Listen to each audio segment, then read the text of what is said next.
Chair. It's a great pleasure to follow the Honourable Member for Cardiff West, and I share his regret that it's not possible to address in this bill online abuse.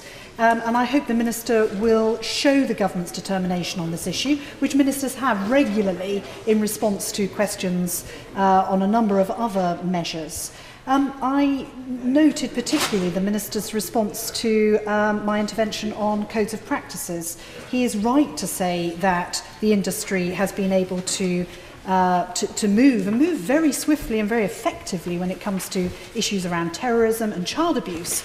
Well, I think issues more broadly on online abuse are just as worthy of their attention.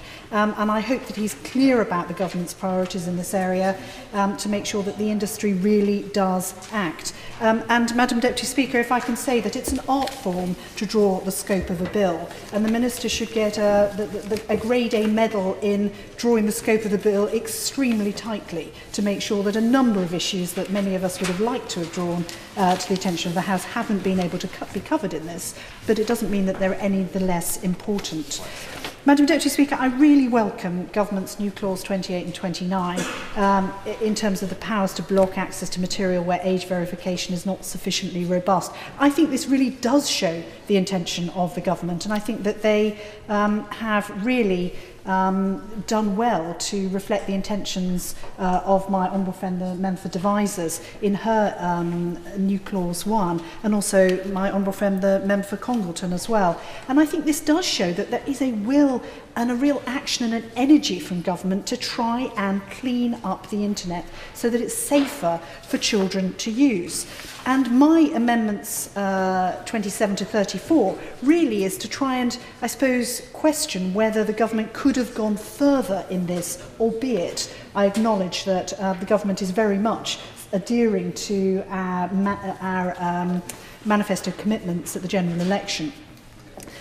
We've heard from the Minister at length, and I listened very carefully, particularly to his response to my amendments, and with his usual elegance and wit, Madam Deputy Speaker, he attempted to explain, perhaps if I'm a little unkind, how this bill can be at odds with government policy, but people can be very happy with it, because he is very often telling us at the dispatch box that what is illegal offline is illegal online as well.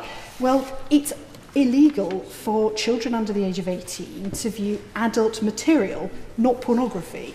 And adult material is drawn more broadly, as he knows very well, I'm certain, drawn more broadly than pornography alone. And it seems a little arbitrary for us to put in place on the face of a bill a new law which makes a difference where I don't understand why a difference needs to be made. Myra Front to give way. Of course.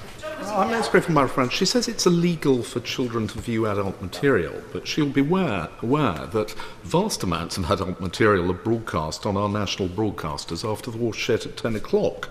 And that is not actually legal for children to watch. It may be undesirable.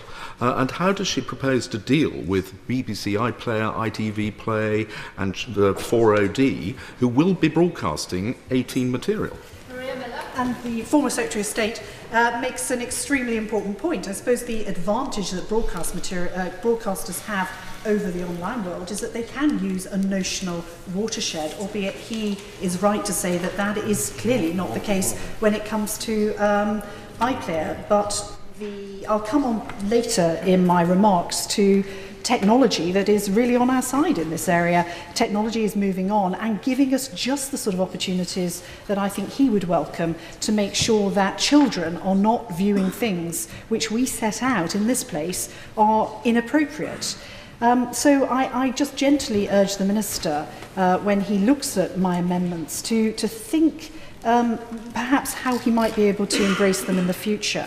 The law is very clear that adult material doesn't just mean pornography, and I suppose in response to my right honourable friend, the former Secretary of State, that is really the point I'm making, whether it is extreme violence, whether it is beheadings, whether it's sadomasochism, all this sort of behaviour and material will be deemed as being adult related, yet for reasons which I'm unclear on, is being excluded from this bill. Perhaps the Minister can just give me a little bit more information as to why he's decided to do that, and perhaps what encouragement he can give me for the future that that's going to be dealt with. Because I actually took the time to talk to some primary schools children in my constituency about this, about the sorts of things that they came across on the internet.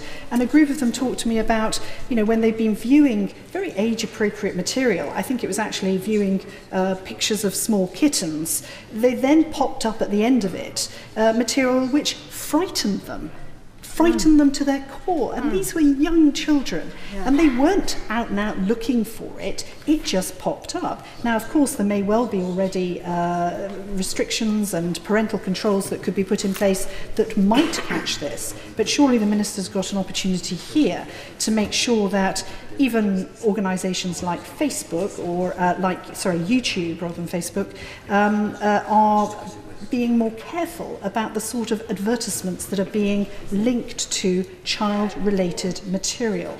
And I think that is an important point for him to consider further in the context of my amendments. Madam Deputy Speaker, Ofcom has already done a great deal of work in this area, and I know that the Minister will be well and truly aware of that. They tell us that it's a significant problem. This year we're told that 1 in 10 under 11s have seen something online which is, quote, nasty, offensive or worrying. And we know that 2/3 of young people think that sites should do more to protect them from this type of adult content. One of the guiding principles of the new regulator, BBFC, is to protect children from potentially harmful media content.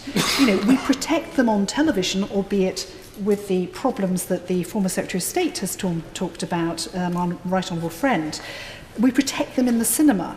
Then in one of the most uncontrolled environments online, we allow them to be able to freely view things which are far more difficult as parents for us to control. The amendments that I'm putting forward would help draw these restrictions and potentially the blocking of websites more broadly if proper age verification procedures are not put in place. And I believe that it would be worthy of the government to consider this further. Madam Deputy Speaker, Ofcom was charged with looking at common media standards 4 or 5 years ago.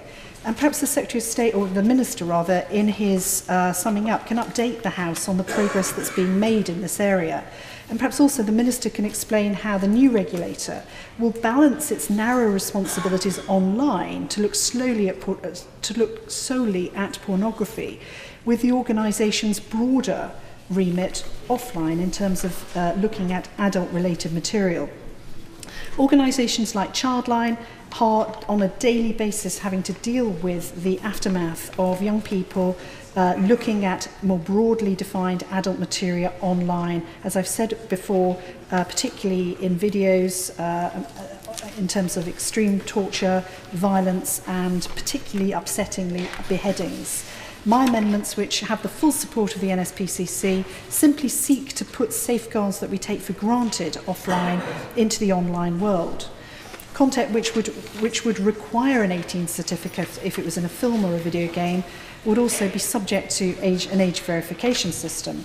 And Madam Deputy Speaker, we know the technology now exists. We have the most incredible IT sector in this country, and they've already invented ways to be able to verify age in an anonymised way online, particularly using passport data and biometrics. Companies like Yoti have already developed facial recognition apps linked to passports to be able to anonymously make sure that individuals are the age that they say they are. These things exist. Parliament doesn't need to invent them. They are there. Accepting that adult over 18 material should be not viewed by children doesn't undermine freedom of speech because we insist on it offline. It does, however, add to the cost of these businesses. But that's a cost that we accept for online businesses, offline businesses, and I believe that we should accept it for online businesses too. Madam Deputy Speaker, fundamental rights and freedoms have always been subject to limits of what is within the law, and these amendments simply call for the law relating to adult material in general to apply online, and that children be protected, and those that choose to flout the law be subject to the same actions by the regulator as those who distribute pornography. I'd just like to briefly touch on a couple of the other amendments that are in this string. New Clause 3, which is in the name of the Honourable Lady Hon Maria Miller MP, it's talking about creating personal accounts, removing anonymity on the internet. And I have sympathy with the measures that she's put forward in that amendment, but I think it will be just as important for non-commercial sites as commercial sites to adopt a measure like that. So I believe that perhaps this isn't the bill for that sort of change to happen. Madam Deputy Speaker, New Clause 10, which the Honourable Gentleman for Cardiff West talked about at length in his opening remarks here. As I said in my intervention, I have a sympathy for the point that he's making, because the truth is that the guidance that we have in place at the moment around sex and relationship education is 16 years out of date. It doesn't quite predate the internet, but it's getting close, and it certainly doesn't address issues like pornography and the way in which it is driving young people's understanding of relationships in a way which none of us here feel very comfortable about. But I don't believe that this bill really is the proper vehicle for him to achieve the objectives that he's set out, because I think that he may well end up with somewhat of a distortion, in as much as people might have think we've actually addressed this issue through his amendment, which we wouldn't have, because his amendment simply deals with the issue of online pornography, when I think he might agree with me, particularly if, Madam Deputy Speaker, he'd read my Select Committee report on sexual harassment in schools, that any measure to address sex and relationship education and the improvement of it in schools needs to be drawn much more widely than the internet alone. So I hope he forgives me for not supporting this very narrowly drawn amendment today, though I understand in his response to me that he said he probably didn't have any choice given the scope of the bill, which he's absolutely right.